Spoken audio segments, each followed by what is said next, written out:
Bismillahirrahmanirrahim. Assalamualaikum warahmatullahi wabarakatuh. Ketemu lagi sama Ibu di pelajaran bahasa Indonesia. Kali ini Ibu akan bahas mengenai kaidah kebahasaan pada teks pidato persuasif dan langkah menuliskan pidato persuasif. Jangan lupa disimak sampai akhir ya. Kaidah kebahasaan yang digunakan pada teks pidato persuasif. Seperti yang telah kalian ketahui bersama bahwa teks pidato persuasif ini adalah ungkapan suatu pidato yang tentunya memiliki sifat mengajak kepada audiens atau kepada pendengar. Nah, maka dari itu harus disesuaikan pula kaidah kebahasaan yang dicantumkan pada teks pidato persuasif. Yang pertama, pidato persuasif ini menggunakan kalimat aktif. Kalimat aktif itu adalah kalimat yang subjeknya aktif melakukan suatu kegiatan atau aktivitas. Misalnya, bangsa kita memiliki semangat kebersamaan atau gotong royong yang sangat tinggi dan sering dilakukan di setiap desa, gitu ya. Nah, sebetulnya kalimat aktif di situ tuh yang mananya, Bu? Kalimat aktif yang ada pada kalimat yang Ibu contohkan itu yakni pada kata semangat dan gotong royong, karena semangat dan gotong royong itu merupakan kata kerja dan hal itu tuh dilakukan, maka dikatakan sebagai kalimat aktif. Lalu yang kedua, memiliki kata tugas. Kata tugas di sini merupakan sejenis kategori kata dalam tata bahasa. Jadi bisa kayak kata sandang, kata sambung, kata seru gitu ya. Kalau kata sambung kalian pasti kenal konjungsi gitu ya. Terus kata depan. Lalu ada kata seru. Kata seru itu kayak kalau kalian misalnya memerintahkan, bukakan pintu itu, tanda seru. Nah, itu merupakan kata seru. Nah, pada teks pidato persuasif pun biasanya memuat kata seru. Misalnya, marilah kita jaga dan rawat wilayah kita bersama, tanda seru. Nah, itu merupakan kata tugas ya. Lalu yang ketiga ada kosakata emotif. Kosakata emotif di sini yaitu suatu kata yang berasal dari perasaan kita, emosional gitu. Jadi berhubungan dengan perasaan yang bisa membuat pendengar tersentuh emosinya ketika menyimak apa yang kita sampaikan gitu, atau membaca pidato yang telah kita tulis. Misalnya kalimatnya, hal itu bisa terjadi karena bangsa kita memiliki semangat kebersamaan dan gotong royong. Nah, dari kalimat itu tuh kalau misalnya kita resapi, oh iya betul, bangsa Indonesia itu tingkat kebersamaannya, rasa kebersamaannya, rasa gotong royongnya itu sangat tinggi. Nah, kita harus berbangga hati. Nah, ketika kita sudah merasakan, wah kita harus berbangga hati, kita telah menggunakan kata emotif yang berkaitan dengan perasaan kita, emosional kita. Nah, lalu yang keempat itu menggunakan kosakata bidang ilmu, atau kita sering kenal dengan kata istilah ya. Istilah kosakata yang lazim digunakan di bidang keilmuan gitu. Nah, contohnya kalimatnya, salah satu perubahan yang begitu mencolok yang sedang kita rasakan akhir-akhir ini adalah merebaknya penggunaan media sosial di tengah kehidupan sehari-hari. Coba tebak mana kata yang termasuk istilah. Nah, ada istilah di situ ya, merebaknya di situ tuh jadi kayak maksudnya tuh emang lagi menjalar di kehidupan kita sehari-hari, lagi sering dilakukan kegiatan itu, kegiatan menggunakan media sosial. Nah, kadang kita tuh kurang paham gitu ya untuk masalah kata-kata yang ini masalah katanya keilmuan banget gitu ya, merebaknya. Yang misalkan impresi, kadang kalian lihat kan kalau di Instagram, punya Instagram kan, di Instagram itu ada impresi. Nah, impresi itu apa sebetulnya? Impresi di situ adalah kesan, atau kalau kita pakai di bahasa Instagram tuh orang-orang yang sudah melihat dan melakukan interaksi pada postingan kita. Nah, itu dikatakan impresi. Nah, kita baru tahu kan ya hal-hal itu, ternyata istilah-istilah itu tuh gak mungkin gak mungkin gak ada di dunia ini, karena itu sangat bermanfaat gitu bagi kehidupan kita, termasuk pada teks pidato persuasif ini. Nah, lalu yang kelima ada sinonim. Nah, sinonim di sini merupakan persamaan dan padanan makna kata. Tadi yang dulu sebutkan itu impresi. Impresi itu padanan katanya kesan.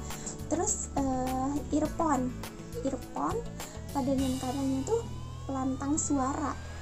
Lalu ada lagi handphone. Kita kan bingung ya, selama ini kita menggunakan kata handphone tuh kayak bahasa Indonesia aja, itu handphone tahu, padahal ada padanannya itu adalah gawai gitu. Terus kalian kalau menandai orang di Instagram, tag aku, tag, seakan-akan tag itu bahasa Indonesia, padahal ada padanan katanya itu game. Banyak sekali padanan kata yang harus digunakan di teks pidato persuasif. Lalu yang terakhir ada kata benda abstrak, kata yang menyatakan benda yang sifatnya abstrak tanpa wujud.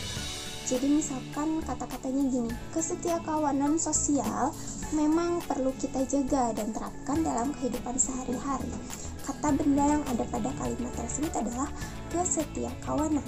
Kesetiakawanan tersebut tidak bisa kita lihat gitu ya bendanya, gak bisa kita lihat fisiknya, tapi kita merasakan, kita tahu bahwa apa yang dikatakan kesetiakawanan itu ya kita bareng-bareng ngerjain, kita saling gotong royong, saling bantu. Nah, itu dikatakan kesetiakawanan. Nah, itu dia keenam kaidah kebahasaan yang bisa kita pakai di teks pidato persuasif. Kita ulas ya, ada kalimat aktif, ada kata tugas, lalu ada kosakata emotif, kosakata bidang ilmu, sinonim, dan yang terakhir kata benda abstrak. Nah, yang selanjutnya mengenai kalimat aktif yang tadi telah disebutkan, bahwasanya kalimat aktif ini terbagi menjadi dua loh, yaitu kalimat aktif transitif dan kalimat aktif intransitif. Mari kita coba ulas lagi, kalimat aktif itu apa? Kalimat aktif itu dimana suatu kalimat subjeknya itu melakukan suatu kegiatan. Ciri-cirinya, ciri-ciri kalimat aktif itu yang pertama, subjeknya sebagai pelaku, orangnya sebagai pelaku.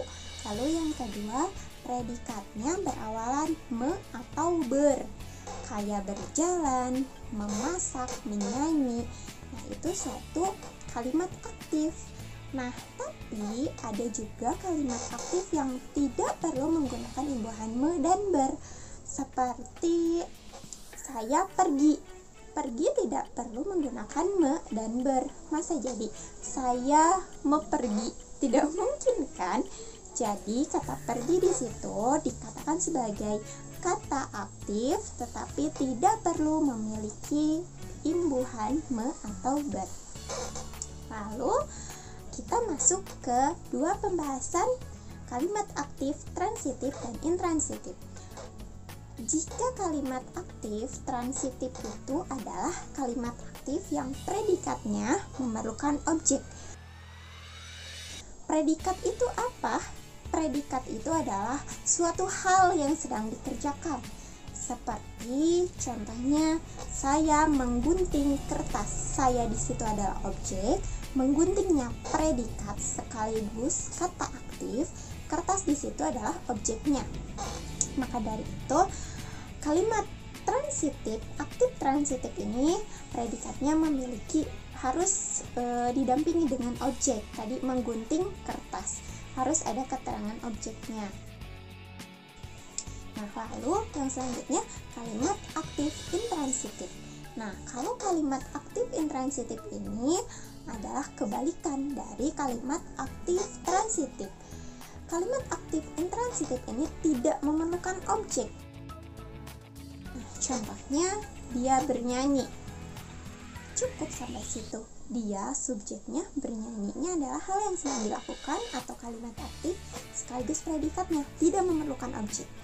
Objek itu benda ya. Tadi kan kertas, pohon, itu dikatakan objek. Nah, begitu pembahasan kalimat aktif transitif dan intransitif. Pembahasan selanjutnya mengenai langkah-langkah menyajikan teks pidato persuasif. Ayo, ada yang sudah baca belum di bukunya? Langkah-langkahnya terdiri dari 6 langkah. Yang pertama, kalian harus mempelajari topik pidato yang akan kalian sampaikan. Caranya seperti apa ya? Caranya kalian tinggal mengkaji topik yang akan kalian angkat.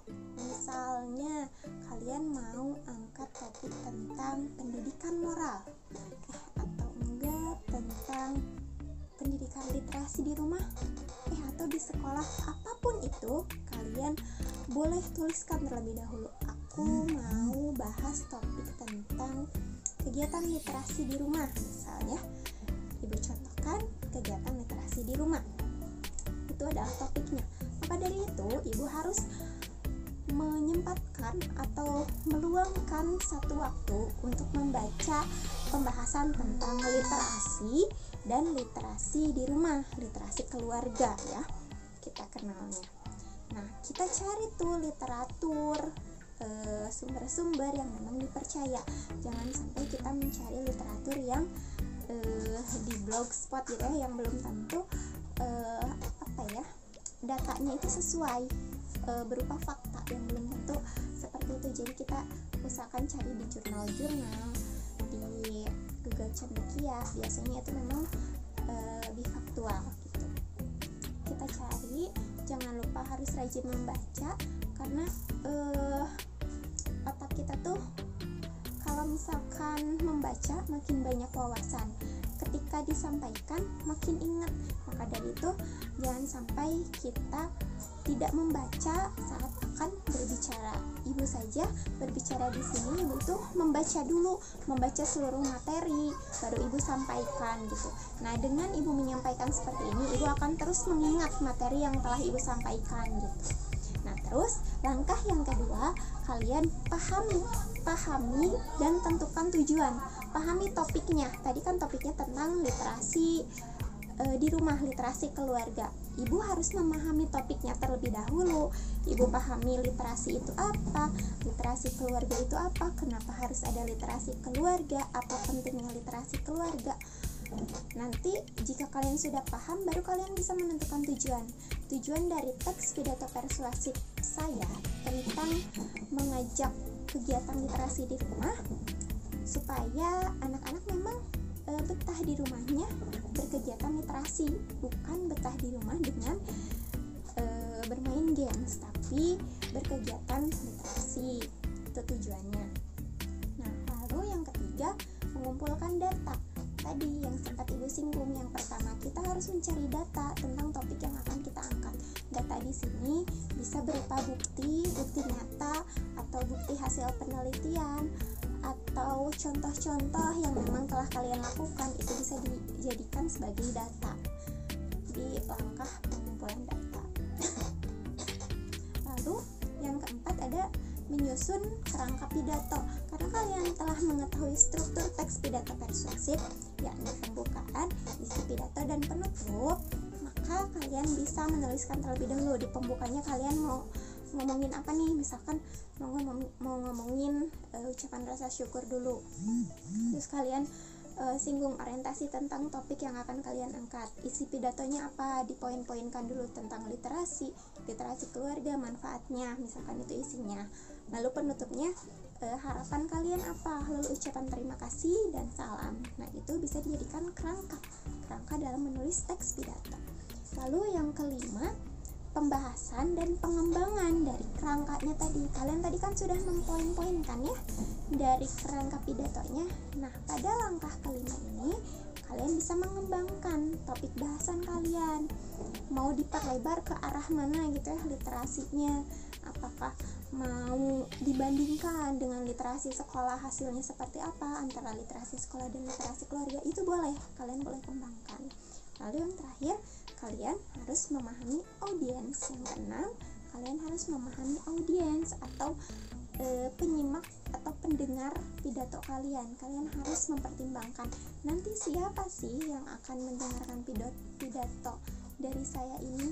Kalau misalkan yang mendengarkan adalah orang tua, maka dari itu gunakan kata-kata yang mudah diserap oleh orang tua.